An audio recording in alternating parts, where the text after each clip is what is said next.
Bonjour à tous, bonjour Alain Finkielkraut. Bonjour. Heureuse de vous retrouver après cette longue interruption et triste que ces retrouvailles soient endeuillées soient assombries par l'agression de Livry-Gargan. Peut-être en direz-vous un mot. Alors j'ai une question pour vous, chers auditeurs et cher Alain. En quoi cette année sera-t-elle différente des autres années? Allez, je vous donne la réponse.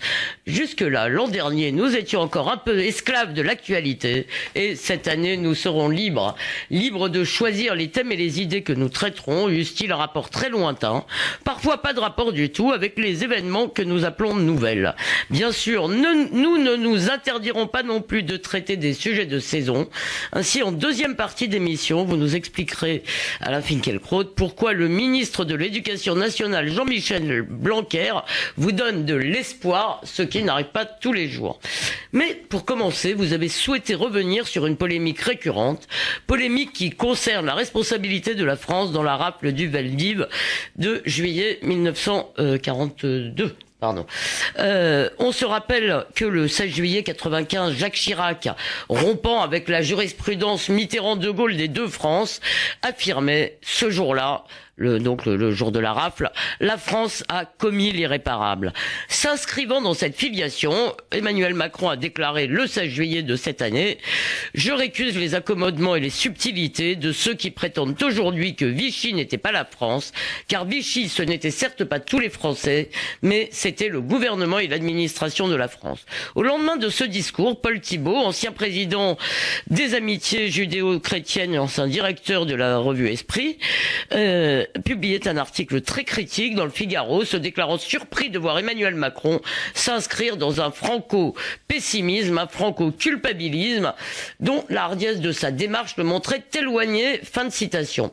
Ce qui lui a valu le lendemain, quelques jours après, toujours dans le Figaro, une réplique au vitriol du grand rabbin de France, Haïm Corsia, qui lui reprochait entre autres une thèse attentatoire à la mémoire de la résistance.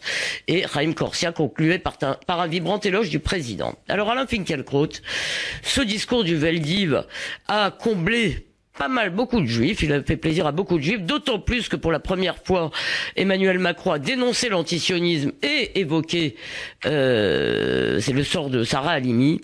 Mais il faut tout de même, avant cela, peut-être répondre à la question fondamentale: est-ce que Vichy c'était la France? Et que signifie aujourd'hui cette polémique? Commençons par le commencement. Dans son très beau livre d'entretien avec Jean-Louis Missica et Dominique Volton, Le Spectateur engagé, Raymond Aron évoque une conversation avec Sartre au lendemain de la Libération. Nous nous sommes posé la question: pourquoi n'y a-t-il pas eu un seul article, un seul, qui est écrit « Bienvenue aux Juifs de retour dans la communauté française ». Pas un article, pas même un article de Mauriac. Mauriac avait pourtant vu, sous l'occupation, les wagons emplis d'enfants juifs arrachés à leur mère. Et quand il avoua quelques années plus tard l'impossibilité pour lui de se débarrasser de cette vision à Elie Wiesel, celui-ci répondit simplement « Je suis l'un d'eux ». D'où la belle préface de Mauriac à La Nuit. Mais en 1945, la France avait d'autres hantises, d'autres urgences et d'autres hiérarchies. Le 11 novembre 45, 15 dépouilles mortelles ont été réunies autour de la flamme du soldat inconnu.